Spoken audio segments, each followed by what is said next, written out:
तो अब होगा सुपर टेट के लिए हिंदी का फटाफट रिवीजन। हिंदी व्याकरण को बहुत कम समय में हम लोग रिवीजन करेंगे। तो आप लोग रेडी हैं? तो चलिए शुरू करते हैं। चैनल पे पहली बार आए हैं तो इसे सब्सक्राइब ज़रूर कर लें। एक बार मौका दें, इसको देखें, उसके बाद डिसीजन लें। और एक बार ये सीरीज़ पूरी हो जाएगी फिर हम एमसीक्यूज़ करेंगे प्रैक्टिस। तो चलिए शुरू करते हैं। पहला क्वेश्चन, सबसे पहले आपकी स्क्रीन पे है विशेषण, एडजेक्टिव। इससे पहले हम संज्ञा, सर्वनाम ये पढ़ चुके हैं। अब देखिए हम पढ़ेंगे विशेषण। एडजेक्टिव क्या है? परिभाषा देखिए,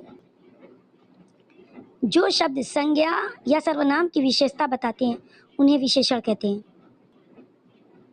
जो शब्द, ऐसा कोई शब्द जिसे संज्ञा या सर्वनाम उसकी कोई भी विशेषता बताई जाए उसे विशेषण कहेंगे। जैसे सुंदर लड़की, यहाँ पे लड़की क्या है? संज्ञा है, और इसी लड़की की विशेषता बता रहा है कि वो सुंदर है। तो अब इस संज्ञा की विशेषता बता दी गई कि कैसी है लड़की? सुंदर है। तो संज्ञा की विशेषता बताएं तो ये हो जाएगा विशेषण। लेकिन अगर तुम कहो कि वह अच्छी है, तो वह किसकी जगह बोल रहा है? उस लड़की की जगह पे बोल रहा है वह। तो ये हो जाएगा सर्वनाम। और सर्वनाम या संज्ञा की विशेषता जो बनाए बताता है उन्हें विशेषण कहते हैं। सुंदर, ठीक है।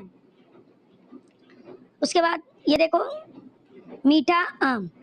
मीठा आम, आम तो मान लो संज्ञा है, अब इसी के बारे में बता रहा है कि ये मीठा है, तो ये हो जाएगा, ये मीठा जो है ये विशेषण है।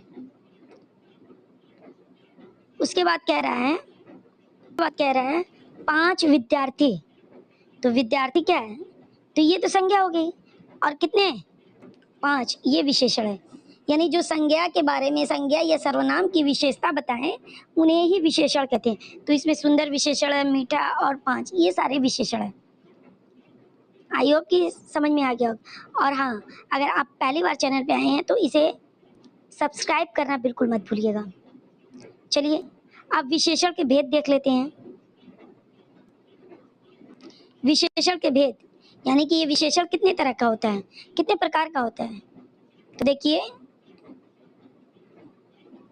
पहला है गुणवाचक विशेषण, दूसरा है परिमाणवाचक विशेषण, और तीसरा है संज्ञावाचक विशेषण, और चौथा है सार्वनामिक विशेषण। गुणवाचक विशेषण, परिमाणवाचक विशेषण, संज्ञावाचक विशेषण और सार्वनामिक विशेषण। अब इसके बारे में आओ समझते हैं। दिया है गुणवाचक विशेषण, तो ऐसे विशेषण जो क्या गुण, दोष, रंग, आकार आदि बताएं उन्हें कहते हैं गुणवाचक। अब पहली बात तो एक सेंटेंस होगा, आपको उसमें विशेषण पहचानना है। जब विशेषण पहचान जाएंगे तो इन चारों में से अब आपको छांटना है कि इन चारों में से कौन सा वो विशेषण है। गुणवाचक है, परिणामवाचक है, या कि सार्वनामिक विशेषण है, कौन सा है। तो जो गुण, रंग, दोष आदि बताए, अच्छा, बुरा, मीठा, लंबा, काला, छोटा, मोटा, ये सब कुछ जो बताता है वो उसके गुण है, उसका गुण बता रहा है। तो ये गुणवाचक विशेषण हो गया। उसके बाद जो है ये परिमाणवाचक जो विशेषण है वो मात्रा बताता है, परिमाण, लंबाई, चौड़ाई। जैसे थोड़ा दूध, अधिक पानी, चीनी, नमक, 1 किलो 2, इस तरह से जो होता है परिमाण बताता है कि कितना है, थोड़ा है, अधिक है, पानी है, चीनी है, कम है, ज़्यादा है, ये सब परिमाणवाचक होगा। और तीसरा जो हमारा वो संख्यावाचक विशेषण होता है, जो संख्या बताए।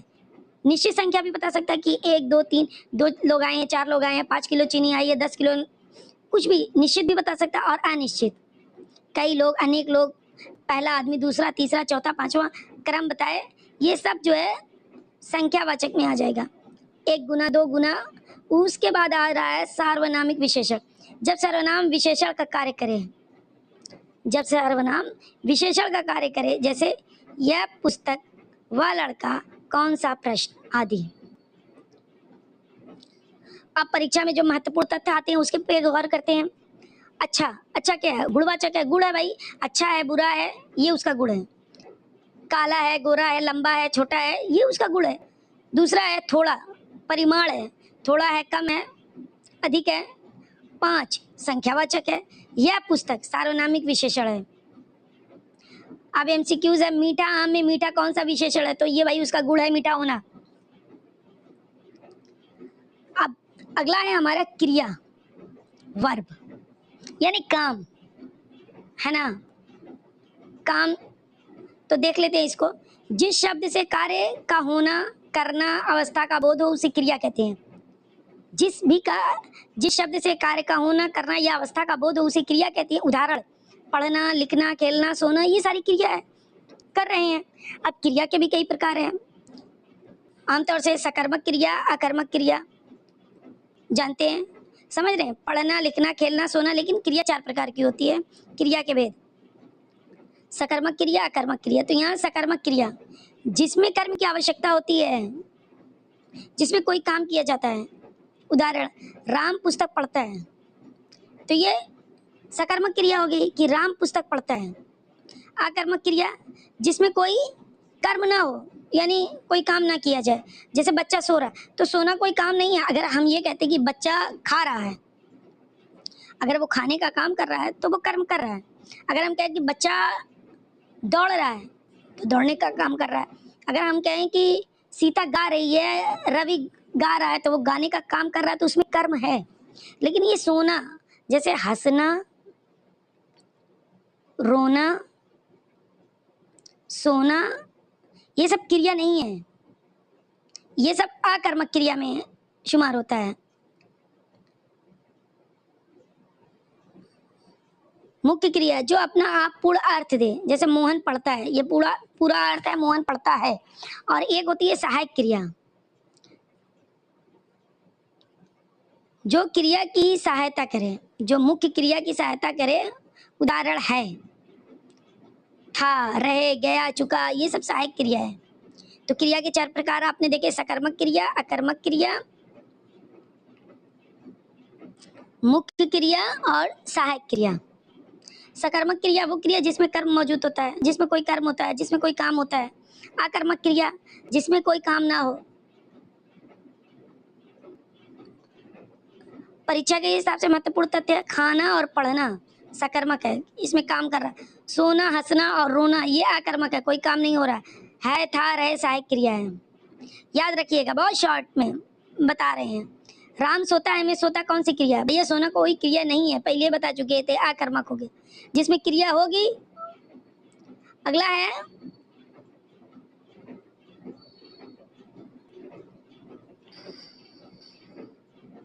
अव्यय। परिभाषा क्या है? जो शब्द लिंग, वचन, पुरुष कारक के अनुसार अपना रूप नहीं बदलते, यानी एक वचन हो कि बहुवचन हो, पुरुष हो कि स्त्री हो, वो अपना रूप नहीं बदलते, वो वैसे ही लिखे जाएंगे। एक लोग हैं तो भी, 4 लोग हैं तो भी, लड़की है तो भी, लड़का है तो भी, वो वैसे ही इस्तेमाल किया जाएगा। जैसे और कहाँ आप कहीं भी लगाइए, लेकिन, क्योंकि, यहाँ, वहाँ, धीरे धीरे। अब तुम कहो कि और, वो जाता है और आते हैं, और किसी में भी लगा सकते हैं। धीरे धीरे, वह धीरे धीरे जाता है, सब लोग धीरे धीरे जाते हैं।